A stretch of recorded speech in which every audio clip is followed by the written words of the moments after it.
For half a decade, we crafted a shared existence, a connection others viewed as impeccable. Our laughter echoed in unison at the same offbeat jokes. We finished each other's sentences with ease. And we envisioned our future, even choosing the hue for our future kitchen cabinets. My faith in her was unwavering, and I was certain she reciprocated that loyalty. When I dropped to one knee to propose, her tearful, instant yes seemed like an unbreakable vow. Yet, unbeknownst to me, something had shifted in the weeks leading up to that moment. 8 weeks before our wedding, subtle shifts began to surface in her behavior. She'd lapse into quiet moments at unexpected times. Her gaze locked on her phone more frequently, and she took extra care with her appearance, even for routine errands.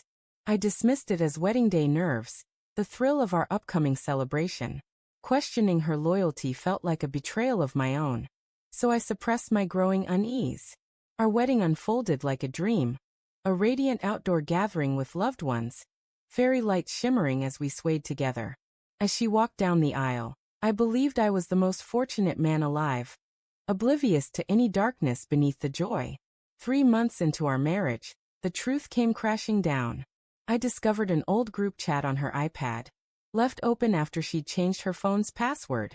I wasn't snooping, just searching for our vacation pictures, when a conversation stopped me cold. Dated 2 weeks before our vows, it described a night out with her coworker Roswell during her bachelorette party. Her friends pressed her to come clean, but she resisted, saying, "It meant nothing. Just stress and too many drinks. I can't ruin everything now." Those words shattered my reality, each one a blade slicing through the trust one held so dear. I didn't confront her right away.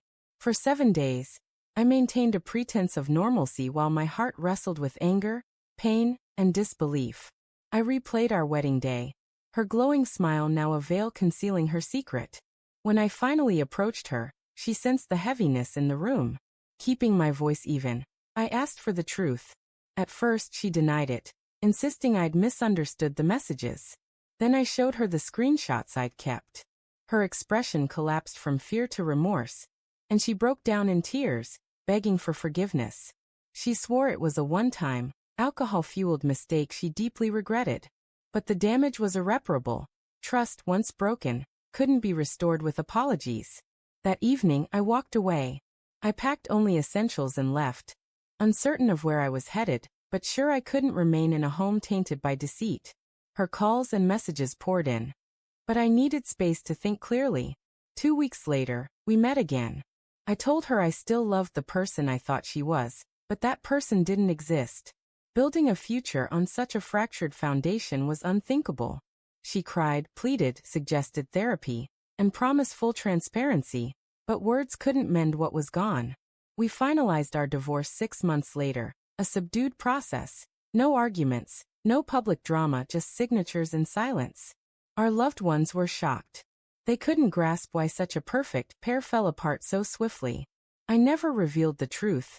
Exposing her wasn't the person I wanted to be. A year later, I'm mending, wary but growing stronger. Betrayal doesn't always come with obvious warnings. Sometimes it's hidden in a smile. The deepest hurt isn't the act itself, but realizing the one you treasured didn't protect your heart with the same fierceness you offered theirs.